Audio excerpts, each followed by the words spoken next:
Efter flera tuffa år förväntas svenskarna slå på stort inför julen och för första gången i historien förväntar man sig att julhandeln passerar 100-miljardersvallen. Ja, i alla fall om man ska tro HUIs senaste rapport. Vi är här för att prata med rapportförfattaren William Lindqvist.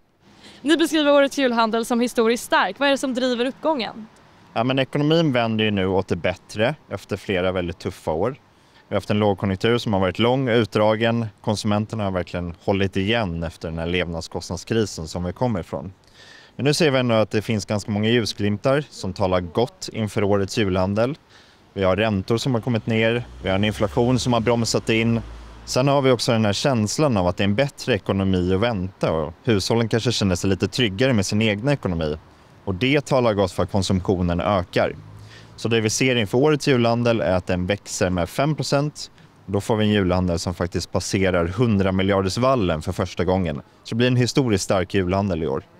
Prognosen pekar på att 5% tillväxt i löpande priser i detaljhandeln.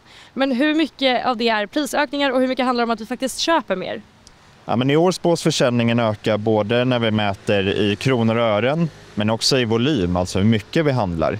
Och bara det är ju ett väldigt positivt tecken på att köpkraften åter är tillbaka och att ekonomin har stärkts.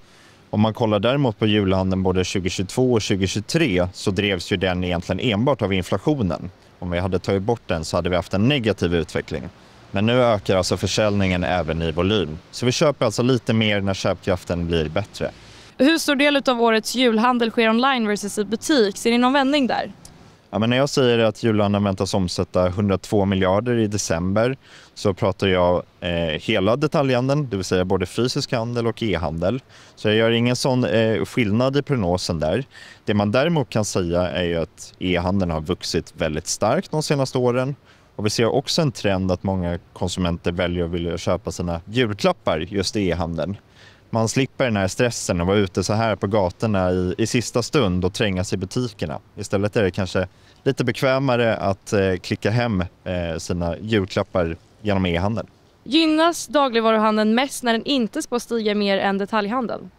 Ja, men hela detaljhandeln spås ju en ganska stark tillväxt här i prognosen. Så det är positiva tillväxttal att vänta både för dagligvaruhandeln och sällanköpsvaruhandeln. Sen kommer de båda branscherna från lite olika bakgrund.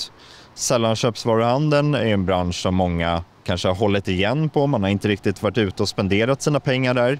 Man har inte köpt den här soffan eller tvn när pengarna inte räckt till.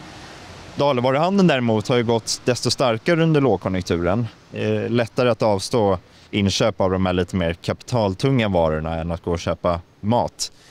Så dagligvaruhandeln kommer från en lite bättre bakgrund och har då en ganska positiv bild också att kunna utvecklas ännu starkare här under julhandeln i takt med att man får en lite tjockare plånbok, känner sig lite rikare än förra året. Då väntas det också tillfalla konsumtionen i dagligvaruhandeln som ökar.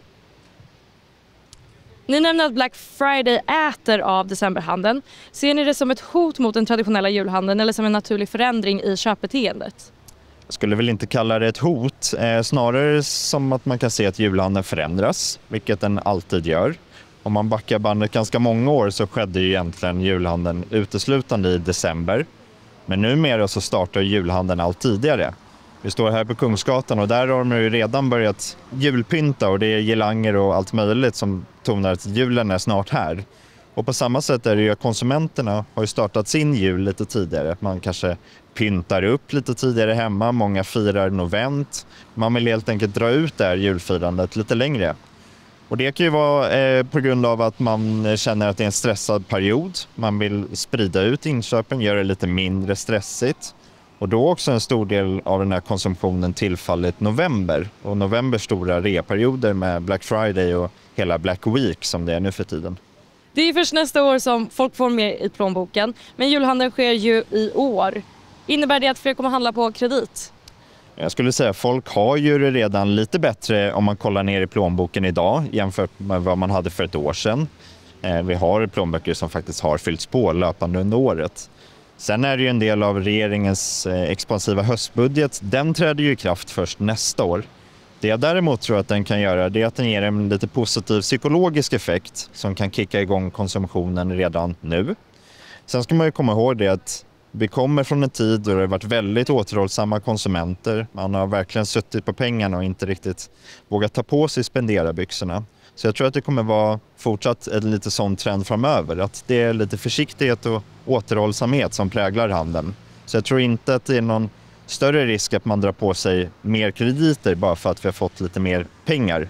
Det är snarare att man har blivit lite mer prismedveten och kanske tänker efter lite mer kring sin konsumtion. Normalt sett är det fler som brukar få betalningsproblem i januari eller februari på grund av julhandeln. Januari och februari är ju traditionellt sett ganska tuffa ekonomiska månader. Just med tanke på att man kommer från en ganska stor utgiftsperiod både runt jul och nyår.